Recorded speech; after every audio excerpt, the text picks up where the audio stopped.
Welcome to Sports Jazz. Isaac is in the building. Josh is back. And guess I'm too loud. And David today is not available. You know, he's an Arsenal man. They lost the game today He's morning. So grieving. he's grieving, he's healing, he's treating himself. Anyway, guys, thank you so much for subscribing, liking, and following Sports Jazz. Please don't stop hitting the like button. Share our videos too. Once again, introducing Guitar, Josh, and myself, Isaac, in the studio today. And we are going to be looking at Manchester United. In other words, Manchester United in depth. It looks like everyone thought United. In other words, everyone, according to what has been happening ever since the this transfer window started, things have been going so well. They've been signing players, but it looks like they're also headed for what? For bad times, because they have injuries that are coming in back to back. Every preseason game they are playing, they are picking one or two injuries. But anyhow, let's kick it off with the guitar. You've been missing for a while, so today this is your moment. Josh, please do not interrupt. Not at all. I know you're a United fan, so do not interrupt. Yeah, guitar. Once again, let us begin with Ineos as the new shareholders of Manchester United. How do you rate them? I mean, their performance. We've seen them come. They've changed the backroom staff of the manager. They have they've changed the backroom staff. Even yesterday we saw Steve McLaren going, but he wasn't fired. He just got a better job. I would say better job, since he will be the national head coach of the Jamaican national team. So he left. But we see he has Ineos has allowed the recruitment of former Manchester United player and legend and former PSV manager, that is Ruud van Nistelrooy. He's in as Ten Hag's assistant. Then we have the manager that came from which is the team? The one who came in as a set piece coach. Yeah. George Ness, Yeah. He came in as a set piece the former coach. By Arsenal. the way, Yes. yeah. Josh, your picture is blurry. He came in as a set piece coach. He left his team the other side to come and join United. Well, Guitar, tell me, where do you see Manchester United under Ineos with everything that has been happening? Yeah, we talked about it sometime here. It's impressive that they have given Ten Hag a structure which he can use to, build a team. I think we have seen glimpses of what such a structure does for Ten Hag. One, in terms of recruitment, United has been very aggressive and very clear in its recruitment. You can see a line that the team is taking in terms of who they want to recruit, the type of players they are recruiting. We also see, I think the addition of Ruud van Nistelrooy has been pivotal. I see Ruud van.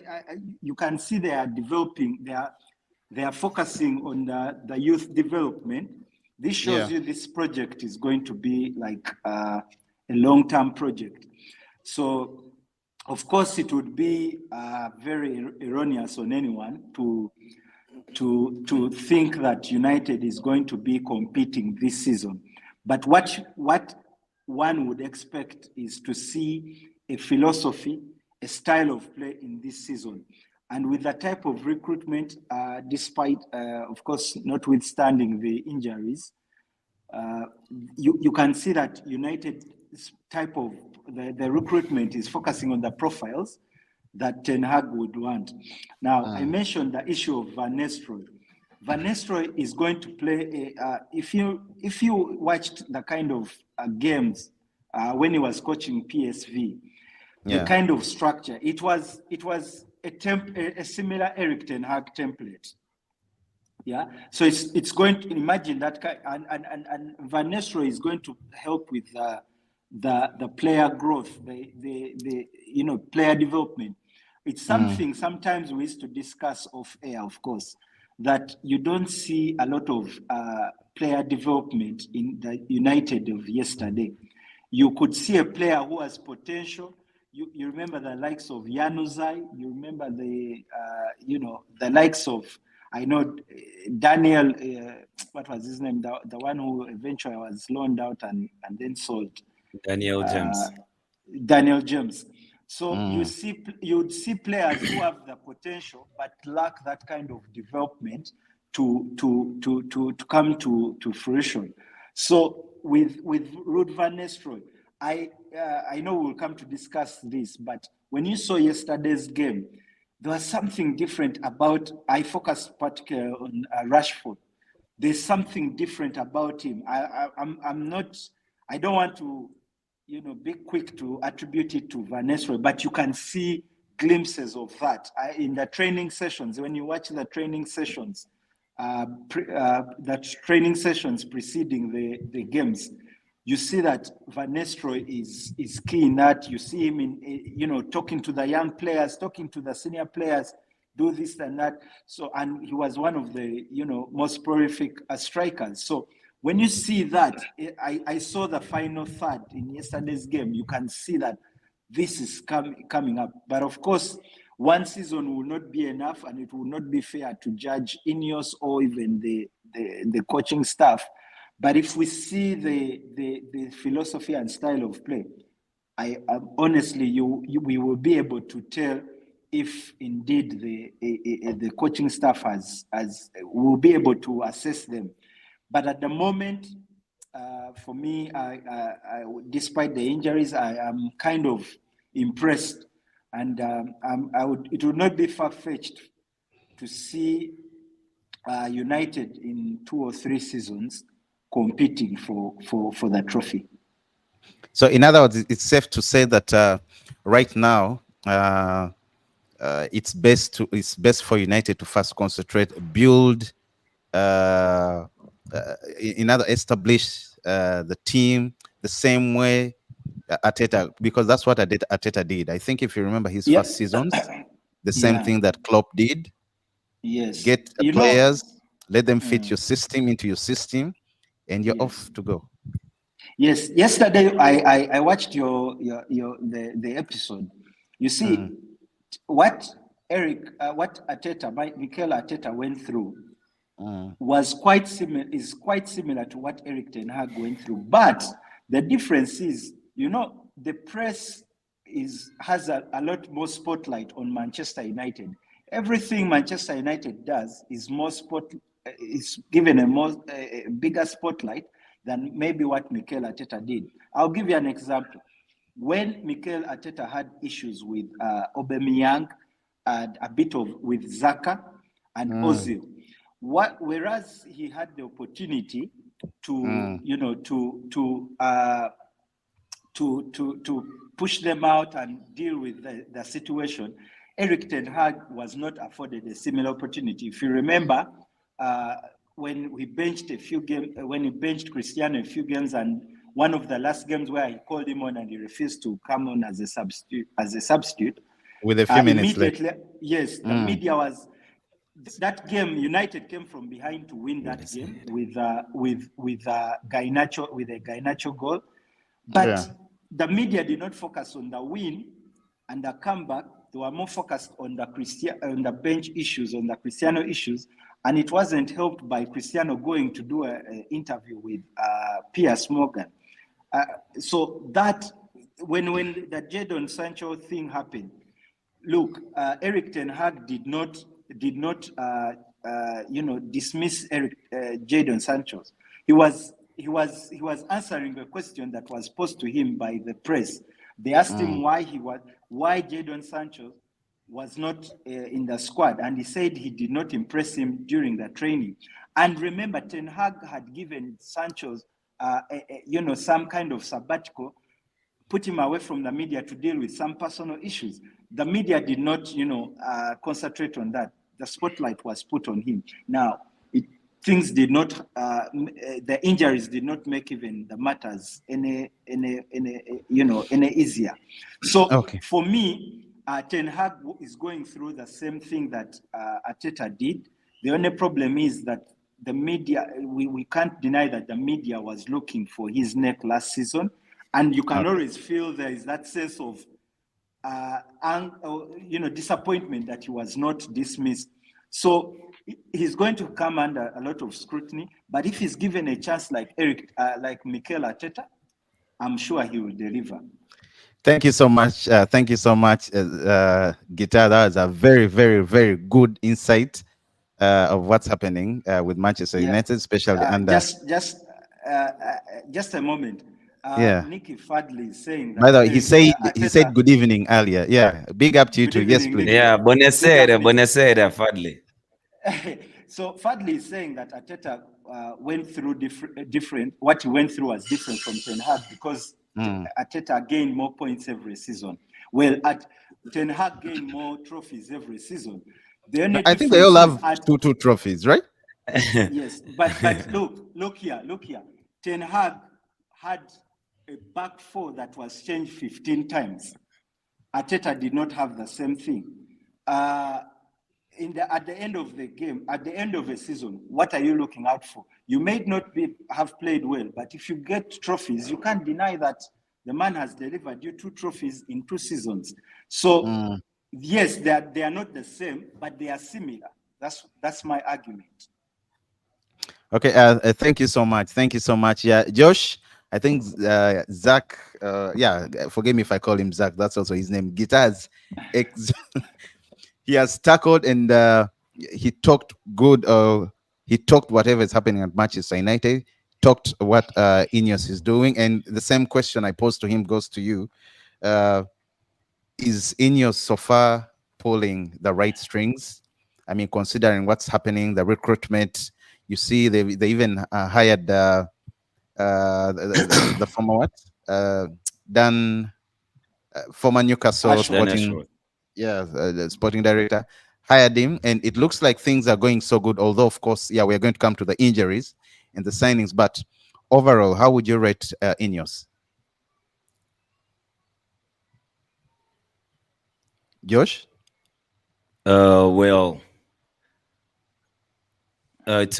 understand the impact that Ineos has had on Man United so far, you must appreciate where we are coming from. Over the years, since Sir Alex Ferguson left and David Gill, there was problems at Man United. We've not been able to overcome those problems. We have often underperformed, and even when we've looked for managers who are tried and tested, or players who are tried and tested, they've failed to live up to the expectations. But maybe Sir Jim Ratcliffe, being a Man United fan, he had a front row seat while he was wherever he was. He would see the things that were happening at United, and he hoped that someday he gets his hands on the club in some manner to steady the ship. Lady Luck failed on us, and he did acquire some shares at United, and having experience in sports like Formula One, like cycling, through his blue-eyed man, Sir Dave Brailsford, who's the director of sport for Ineos, came to United with a mandate that is beyond just administrative duties. As in, his mission is to instill a winning ethos in Man United and maybe a culture of excellence that resonates with the club. That has not been there at United, and that was the undoing of all the managers that we've ever had at the club, or the failure of star players in the past. So you could see, you can actually see what Ineos is trying to do when Sir Dave Brailsford tried so much to go out of his way and acquire the services of Omar Berrada. Omar Berrada was at Man City. You would think in the past that is something that is impossible to achieve, but he did get his man because he was looking for the best in class to organize his team to be able to maybe produce a better image on the pitch. And you can also see his continued pursuit for the services of Dan Ashworth. as our sporting director, and Very he good. got I would call that a signing. Very good so signing. he brought in Dan Ashworth. Sorry, Omar Berada as our CEO. He brought in Dan Ashworth as a sporting director. He brought in Vivel as a recruitment director. He brought in Jason Wilcox, who has very robust connections with youth development, as our technical director. So you see that is a structure that is capable of helping the coaching staff at a club. At least that's a bedrock from where they can start to achieve success on the pitch. Then Eric Ten Hag's contract was renewed. He brought Ruud van Nistelrooy as an assistant for him. Darren Fletcher is a first team coach, and he brought Hake too to help manage that department. Now, when the structure is complete at Man United through Ineos, you can already see the things that they've tried to do. They are no longer going for players who are tried and tested, or the players who are stars but failed at certain clubs in their careers. They're going for the players who are young and hungry. They've not achieved something, but they hope to achieve something. So in that way, you can say that Ineos is building a model at United that can that is sustainable. It can help the club revamp its old glory. Sorry, guys. Yeah, thank you so much, Josh. That's a beautiful insight from you as well. I think all our viewers, whoever is watching, also gets to understand very well. So again, number two, what I wanted to pose to you guys is what's happening to Manchester United. I mean, we just won a game yesterday. I know. Listen, okay, let's first do this. Manchester United recruitment currently, the signings. You've signed Lenny Yoro. Okay, yes, he did come at a fee, a bit costly, but you've signed Lenny Yoro very early, by the way, into the window. You've signed Joshua Zirkzee, very good signing. You've signed Chido Obi Martin. In other, you snatched him from Arsenal because Arsenal did offer him a new contract of worth 15,000 per week. And also there were rumors that the contracts coming in from Dortmund, Bayern, teams from German, were very, very much better contracts compared to the one that he just received from United. Although the one at United is a little bit much more healthier to Arsenal's. And the whole credit goes to, according to the news, goes to Nistelrooy, being a striker in his time, a very, very good striker and poacher, if I can put it that way. Scored and broke a lot of records. Convinced Martin when he came to visit Carrington, talked in depth, explained to him the vision of the club, where they see the club with Ten Hag as the main manager. And he sold the whole idea to Chido Martin, and he signed. Then you have another kid, I'm forgetting his name, who also just signed for Manchester United. I think he's also brilliant. Then you have Academy by the way, him. Then you have from Crystal Palace. You have academy signings made by Manchester United in the last year. And you have left back Dante Plunkett. He's a left back, 16, I think, from Aston Villa. Then you have Donker, right winger, 14 from Arsenal. You have Silva, Mexes, a forward, 14 from Ipswich, and many more, but all still pending for approval from the FA. So looking at the signings right now, looking at the energy that the club is investing in to have signings done very fast, Guitar, how good is it for the team right now? Because we are used to Manchester United going into signings at the last or in the last few days of the window. First and foremost. In 2 minutes, yes, please. In 2 minutes. First and foremost, what you should know is that United is rebuilding. That's the first thing. They're in a transition and they are rebuilding their team. And Ineos, in my opinion, has taken a right step rebuild with the youth. If you remember when Sir Alex Ferguson came in, he did something quite similar, rebuilding with that youth until he had what we call the class 92. Now, of course, they're about 7, young players below, basically all of them below 18 years. These are kids who are going to perhaps work in the future. But as far as the first team is concerned, they have made strides. They have signed Lenny Euro. They have signed Zaxi, as you've mentioned. And perhaps they are making headway with Ugarte and Manzurui. That shows progression. So for me, I'm impressed with the kind of signings like Josh mentioned. They fit into the profile. The only problem is they are getting setbacks in terms of injuries.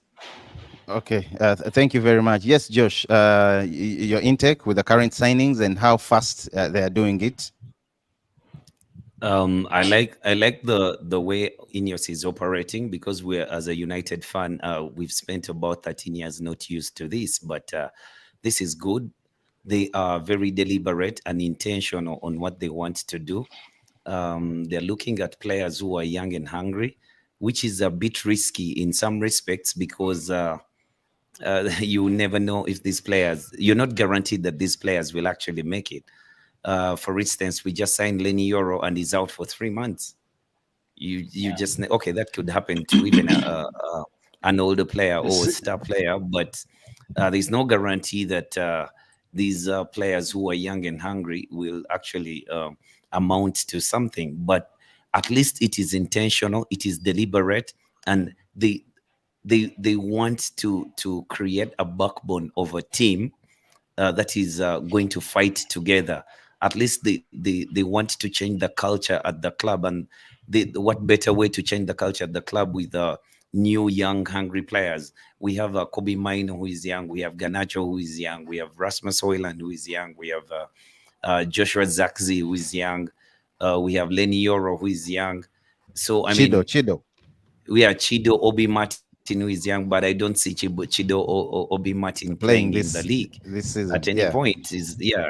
However huge he is, I don't see him playing in the league. Going to be the so third striker. No, I don't think he will. That's what I've been reading. He's going to play for the under 21s. Yeah, he'll play for the under 21s, but it will take some injury to have a 16-year-old lead the line for United. And but about the signings themselves, the signings are good. I like the players that United is interested in. You can see some work is being done behind the scenes to identify profiles that can fit the style of play of Erik ten Hag, which is a good thing to see, because before we've had situations where players have been thrown at managers, and the managers have to work with them because the club needed to make that signing. I mean, Alexis Sanchez was one of those. I believed, in my opinion, he was one of those that he couldn't go there, so we got him. But now there's a deliberate effort to actually make it happen that the players fit the profile of the manager, which is a very good thing. Okay, thank you so much, Josh. Again, moving on, guys. Now let's open. Let's start the open surgery right now. What's happening to Manchester United when it comes to injuries? Their record when it comes to the injury since last season is becoming worse. You know, they just play last season. They signed Rasmus while he was injured. I don't know whether they didn't know he was injured. I don't know whether they thought the injury wouldn't really be that huge. But we saw that it kept on. Rather, it took him some time to get back fully fit. And even when he was fit, it's safe to say he's injury prone. Then here comes Lenny Euro. Fans are very excited. Spirits are lifted. And boom, he's out injured for 3 months, coming back late October, or even probably one can say November, according to the news. And on top of that, you have Rashford also limping off, injured. You know, there are around 4 players that are injured. You have Rashford, you have Rasmus, you have which other player walked off? Lenny Euro. Around 4 players have been injured in this pre-season. What's happening? Is there a problem? Is it the tactics that the manager and his staff are using to coach and train the kids, or rather, sorry, the players, or is it the medical team that is not doing their work very well? Yes, Gita. Yeah, that's something I think Ineos is trying to investigate, and I think it's something they should try to find out. The Lenny Euro thing, so far the rumors claim that the pitch was a bit dry, but well, so other players played that they didn't get injured. So it's something that is of great concern. I think the fitness department needs to reevaluate itself and find out what's happening. But that said, that shows you that it shows you the thinness of the club, despite the signings they have made. It shows you that United needs to have quite a number of signings. Imagine, for me, I would say it may be in future, it could be looked at as a blessing in disguise. Imagine if they had, with the signing of Lenny Euro, had, not made extra attempts for maybe signing an extra center half. That could be disastrous. So, but also sometimes it helps the younger players to come in. You remember when was it Garnacho came into the team because the first time Garnacho was brought into the team had also to do with injury issues. The time when Rashford was given an opportunity way before was because of injury issues. In 20 seconds, yes, Peter.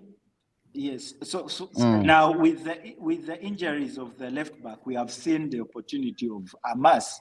He really performed. So sometimes also this goes to show you the innovations or the tactical adaptability of a coach.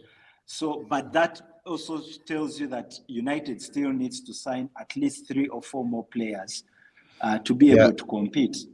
Okay, thank you. Nick still rather goes on to further some kind of worry this season because 2023 we got 75, 22-23 season we got 75 points, 23-24 we got 60 points.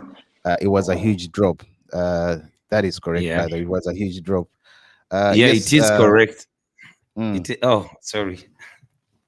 No, it's okay. Please carry on. It is correct, but you can see if you do evaluate the season that Man United had and Ten Hag in his second season, then you would understand why there was a huge drop off. I mean, he had almost first and second team all out injured. All out, and guess what? The media and the fans continued to demand that they must see a style of play. But remember, every other day you have a new player, so you must adapt to the situation at hand. You do not have you cannot make routines because the players are not the same. Today, if Bissaka plays and tomorrow Dalot plays, they cannot have the same information. They cannot have the same instructions. Yes. Then if Lindelof is partnering Evans, he cannot have the same information as if Maguire was partnering Lindelof. So that's but the concern for me, what really baffles me is that for all the wholesome changes that have been done at Man United with the season that we had, I've not yet had a sacking or firing or resignation letters of the medical staff. There's not been a shakeup in that department yet. And I would think that for all the good work that they've so far done, because as a United fan, I can see that Ineos means business. But I'm really worried that they've not addressed the medical department, because players will always get injured. It does not matter whether you bought Lenny Euro 20 million, whether you bought, he will always Thank you, Josh. Players always get injured.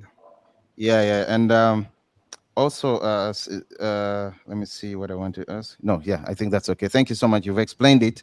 Also, okay, real quick. What do you guys expect from Manchester United this season? Do you see them finishing in top four? Josh, your camera is becoming blurry. Guitar, also, we can't see you very well. You have a light in the background. But Yeah. Guitar, yeah, what do you expect from Manchester United this season? Well, I don't know if you can hear me very well. I'm sorry. Yeah, we hear you well. Connection issues. Well, I don't expect United to become a title contender this season. I would expect United to have a philosophy being displayed, a style of play. When you look at yesterday's game, the preseason game, honestly, you would see what Ten Hag was trying to make, but you could still see that he's lacking the rightful kind of players to pull it off. So for me, I would expect if he's given the right tools, that is, the players are available, we are going to see the right kind of system being played. But I would also expect them at least to be closer to the top four, or preferably to even finish within the top four. But it would be not far-fetched if they finished, fifth. But with the level of the caliber, what they say, Caesar's wife must be beyond reproach. So United has the standards set for Manchester United tend to be higher than most some other clubs or most clubs.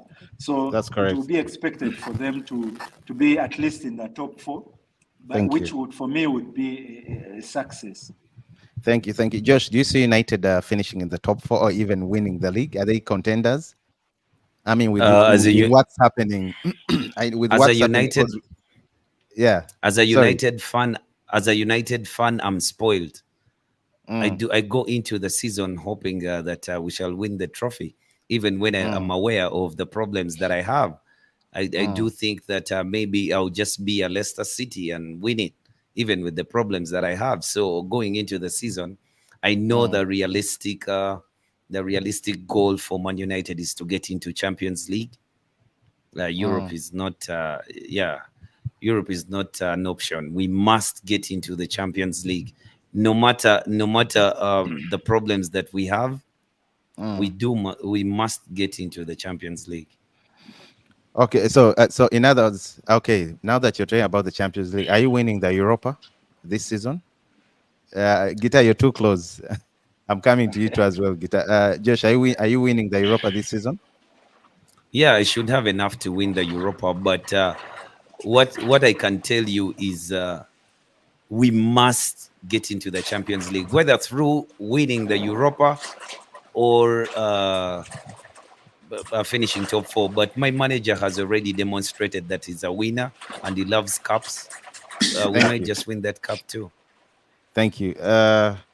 Okay, I personally also think United need to work on their.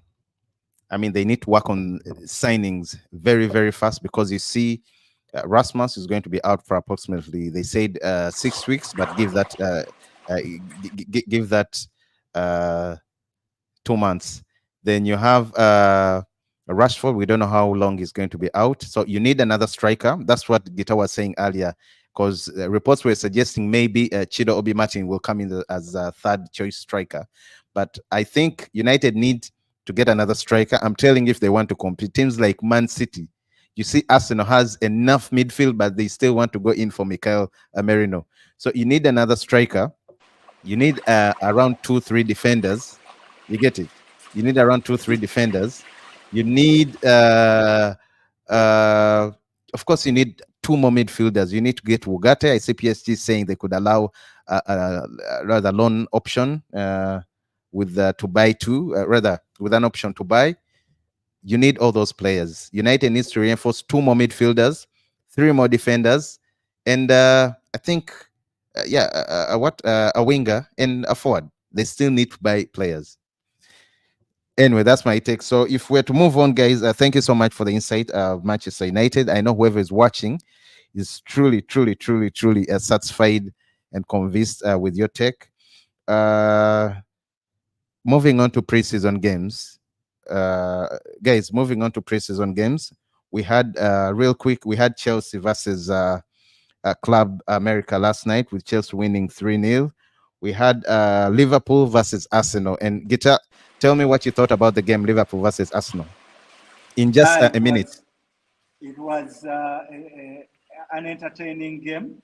Of course, for me, with the Arsenal team, I didn't see anything different from the previous games, but it also showed you why Saliba is one of, if not perhaps their best player, because they missed him. Yeah. Yes, you could see that Gabriel cannot live up to the task that Saliba provides. But like you remember that time when we were talking about Liverpool, I told you, and I think Davi also mentioned it, that Salah will be able to give you the goals. You may not be having a striker per se, and but Salah will deliver. And indeed, he did not take it to be, a preseason game. And Zinchenko, you see that win shows you why they really need to change that left back. But on the whole, it was quite entertaining. Okay, yeah, we have questions coming in for everyone from Nick, you, me, Gita, and Josh. Josh, real quick, what do you think about the game, Manchester United and Liverpool and Arsenal? Yeah, where the Liverpool Arsenal lost 2-1. The Liverpool Arsenal game was 2-1. Goals from Mohamed Salah, Fabio Carvalho, and who nicked in one for Arsenal? Who nicked in one for us? Who scored for Arsenal? Who scored for Arsenal? Who was it? Who scored for Arsenal? Because it was Mohamed Salah, and it was Fabio Carvalho. Yeah, and Carvalho, and the other side, it was it Odegaard? No, Odegaard was. Kai Havertz. Kai Havertz. Yeah, Havertz. With that Kai Havertz goal. Yeah, it was a funny goal, actually. That's why we don't remember. It wasn't funny. It was a striker's goal, though. Anyhow, real quick, it was a good game, a high-tempo game. You wouldn't take it for preseason friendly. Even the kids that came on, they were fighting. They really gave us an entertaining game. So, in other words, you did enjoy the game, right? Yeah, I did enjoy the game. It was good. And Onslaught. Yeah, like earlier advertised on here, Onslaught was what I expected him to be. He set up his team very well. There were numbers in every position. He kept the wide forward really wide, and only switched play when the whole Arsenal team, it was like a decoy to pass the ball from one side of the pitch and switch it really quick to Mo Salah or whomever was playing on that wing. It was a good. Yeah, real quick, let me run through the preseason results, then we come back to Nick. As I was saying, Chelsea won 3-0 against Club America. Liverpool beating Arsenal 2-1. Manchester United beating Real Betis 3-2. Very, very, very impressive. What a game. 30 seconds. Josh, 30 seconds. Please, 30 seconds. Yeah. It was, it was such a beautiful game. I mean, Man United struggled when the game had just started, but they got into it. Tom Heaton was to blame for the goal that we conceded, because that was really sloppy of a goalkeeper at that level. But we quickly got a penalty. Rashford tucked it in, and Amad Diallo. So guys, far the best player for Manchester United. Watch out for Amad Diallo. He's such an intelligent player, and his precision is out of this world. Then we Casemiro got us a third goal, and I know you want to, I know. Let me We just shall talk come about back with Ten a Hag. reaction. Okay, Okay, please, in okay. 15 seconds. No, Josh, make it 15 seconds. Because Ten time. Hag is such a good coach. All he needs is the tools to do the job. We just don't have Thank the you. resource envelope to do so. So you guys, we need to be patient because Thank you. we can't buy a striker, we can't buy two defenders, we cannot. Yes, Guitar, please, in 30 seconds, because we Yeah. are really, really running out of time, and I wanted us to respond to Nick. Yes. I was. How did you enjoy the game? I enjoyed the game. I was impressed. I told you I was impressed with the final three, the final third. Yeah. I will come to Ahmad, but I was also equally impressed with Rashford. There was pressing, something that he looked like he was gaining his momentum. I was impressed with Amas. This kid is showing qualities that I'm sure may displace Luke Shaw. But he needs to work. Impressed. He needs to work on coming back. He needs to work on the Going forward is very good. He's very good. Okay, especially with positional play where he has to position himself in a defensive manner. But that will come with experience, because when he plays games at a higher level, then he will know that that must be done, because the coaches will help him through that. Yes, but we have to point it out. Now, the one thing that I was really impressed with is Amad Diallo. This boy can, I'm sorry to call him a boy because he's still young, but he can really press. He can defend very well.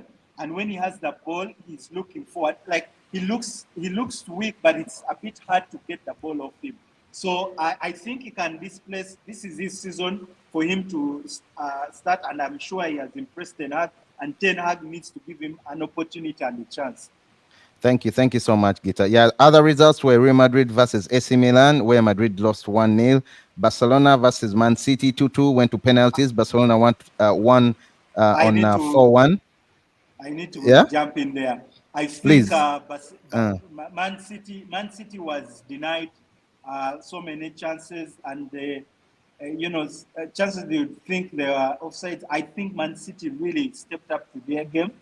But you could see also a renaissance of Barcelona. I'm sure with Alcantara, in the background as an assistant coach, and Flick. We will not. I think Barcelona and Manchester United are those teams that are, building to come back into what their former selves. Thank you. Yeah, we also had Leipzig. We had Red Diamonds versus Newcastle, where Newcastle won 4-1. Then Tottenham Hotspurs versus club from South Korea, K-League 11. Tottenham winning 4-3.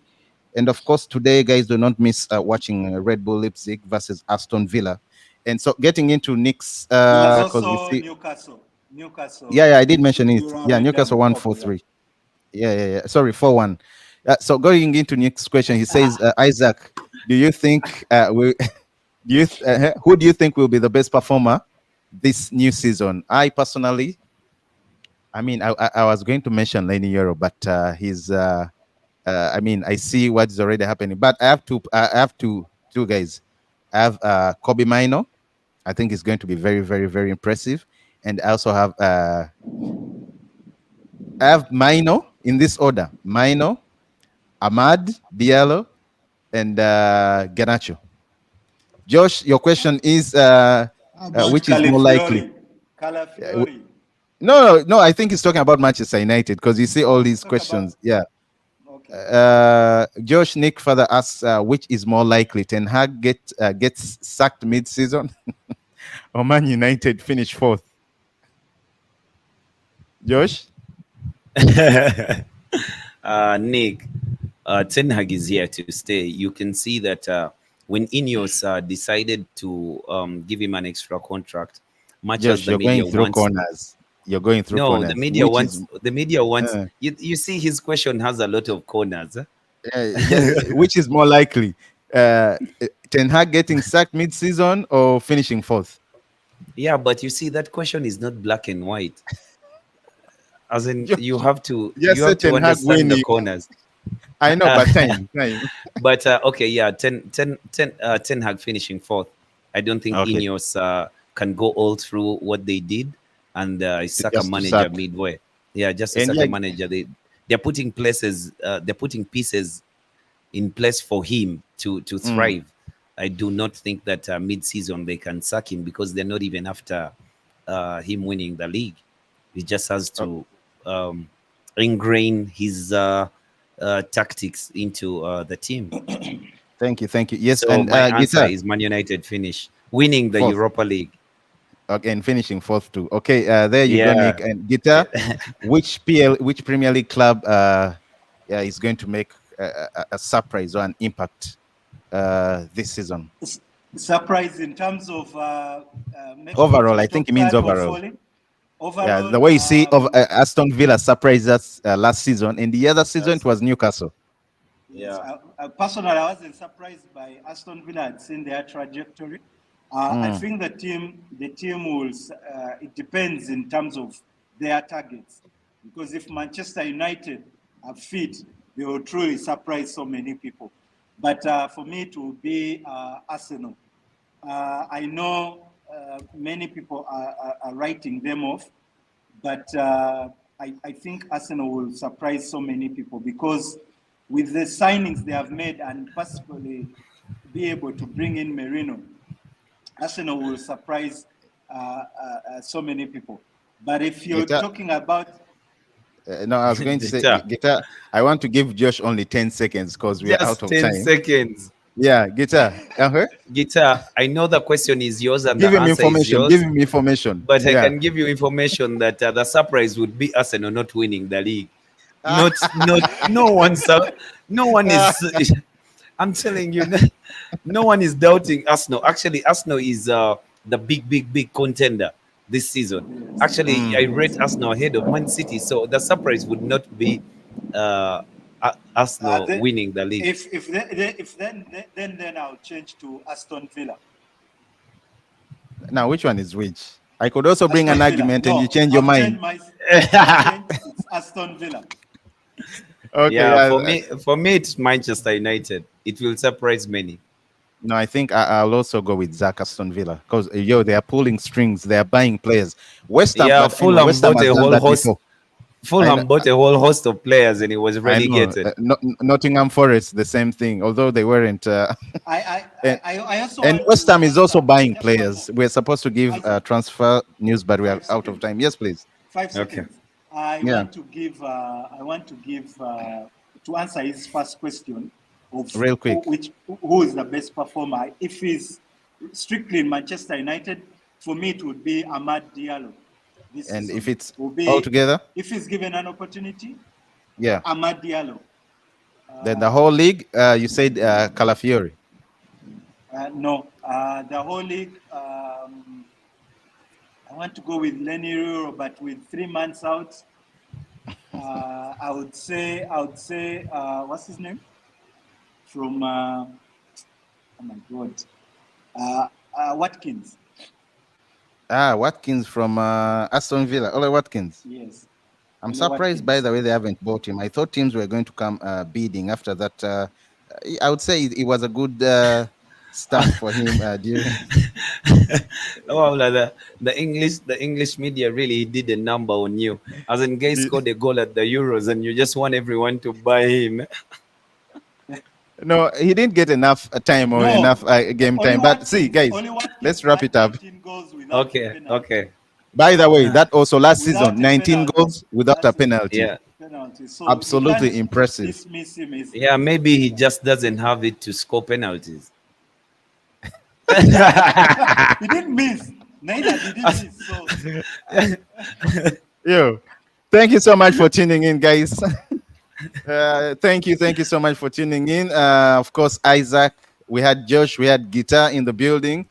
And hopefully next time, David will be back with the heels wound, rather with the wounds healed, because as you know, he lost to Liverpool today. And as you saw the game, it was like a real game season. You know, it wasn't even it wasn't more like it wasn't more like a preseason game. It was good. Same goes to the Manchester United game. Other. Yeah. Oh. Anyway, Thank you the so way much the for tuning Betis in. guys were kicking us. Thank you so much for tuning in. It's been a pleasure. Isaac, Guitar, Josh signing out. Subscribe, guys, to Sports Jazz. Like and share our videos. Do not forget again to hit the subscribe button. Cheers, everyone. Yeah, Nick Fadley, see you